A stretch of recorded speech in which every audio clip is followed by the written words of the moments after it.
اعوذ باللہ من الشیطان الرجیم بسم اللہ الرحمن الرحیم۔ سورہ صافات مکہ مکرمہ میں نازل ہوئی۔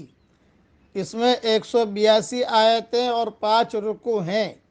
نازل ہونے کے اعتبار سے 56 نمبر پر ہے، لیکن تلاوت کے اعتبار سے 37ویں نمبر پر ہے، اور سورہ انعام کے بعد نازل ہوئی ہے۔ والصافات صفا، قسم ہے قطار در قطار صف باندھنے والے فرشتوں کی۔ فالزاجرات زجرا، پھر ڈانٹنے والوں کی جھڑک کر۔ فالتالیات ذکرا، پھر ان کی جو نصیحت سنانے والے ہیں۔ ان الہکم لواحد، کہ تمہارا معبود ایک ہی ہے۔ رب السماوات والارض وما بینہما ورب المشارق، آسمانوں اور زمین کا رب اور جو کچھ ان کے درمیان ہے، اور سارے مشرقوں کا رب۔ انا زینا السماء الدنیا بزینت الکواکب، ہم نے آسمان دنیا کو ستاروں کی زینت سے سجایا ہے۔ وَحِفْظًا مِّن كُلِّ شَيْطَانٍ مَارِدٍ، اور ہر سرکش شیطان سے اس کو محفوظ کیا ہے۔ لا يسمعون إلى الملأ الأعلى ويقذفون من كل جانب، وہ ملأ اعلیٰ کی طرف کان نہیں لگا سکتے اور وہ ہر طرف سے مارے جاتے ہیں۔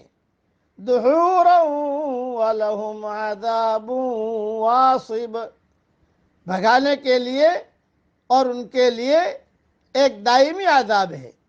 الا من خطف الخطفة فأتبعه شہاب ثاقب، مگر جو شیطان کوئی بات اچک لے تو ایک دہکتا ہوا شعلہ اس کا پیچھا کرتا ہے۔ اس کی بڑی لمبی چوڑی تشریح ہیں، میں پہلے بھی کہہ چکا ہوں کہ فرشتوں کی اور ستاروں کی مستقل ایک مضمون ہے۔ انشاءاللہ وقت پر اللہ تعالیٰ توفیق دے گا، بیان کر دیں گے۔ یعنی آسمان دنیا پر زینت کے علاوہ ستاروں کا دوسرا مقصد یہ ہے کہ سرکش شیاطین سے حفاظت ہو۔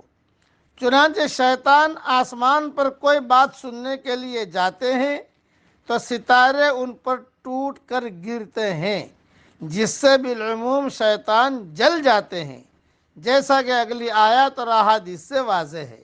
ستاروں کا ایک تیسرا مقصد رات کی تاریکیوں میں رہنمائی بھی ہے، جیسا کہ قرآن میں دوسرے مقام پر بیان فرمایا گیا ہے۔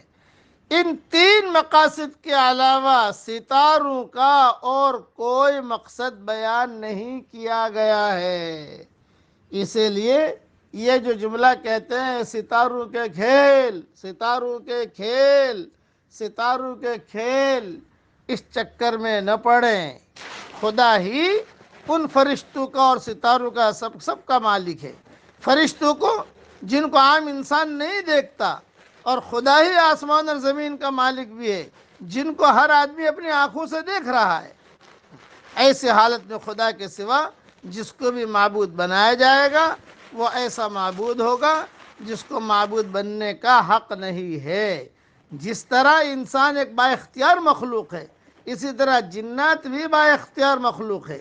چنانچہ وہ خلا میں پرواز کرتے ہیں اور کوشش کرتے ہیں کہ اوپر اٹھ کر ملأ اعلیٰ عالم بالا تک پہنچے اور وہاں سے مستقبل کی خبریں لے آئے، مگر سماء دنیا میں اللہ تعالیٰ نے ایسے محکم انتظامات فرمائے ہیں کہ وہ یہی سے مار کر لوٹا دیے جاتے ہیں اور اس سے اوپر جانے کا موقع نہیں پاتے۔ خلاصہ کلام یہ ہے، اللہ ہی کرتے ہیں اور سب کا معبود ایک ہے، اس کی ہم عبادت کریں۔ اللہ تعالی ہمیں توفیق عطا فرمائے۔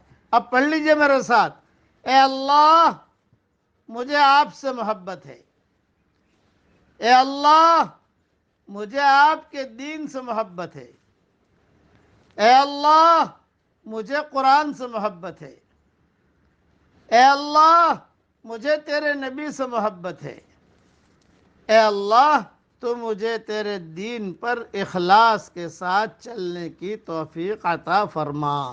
آمین۔ وآخر دعوانا ان الحمدللہ رب العالمین۔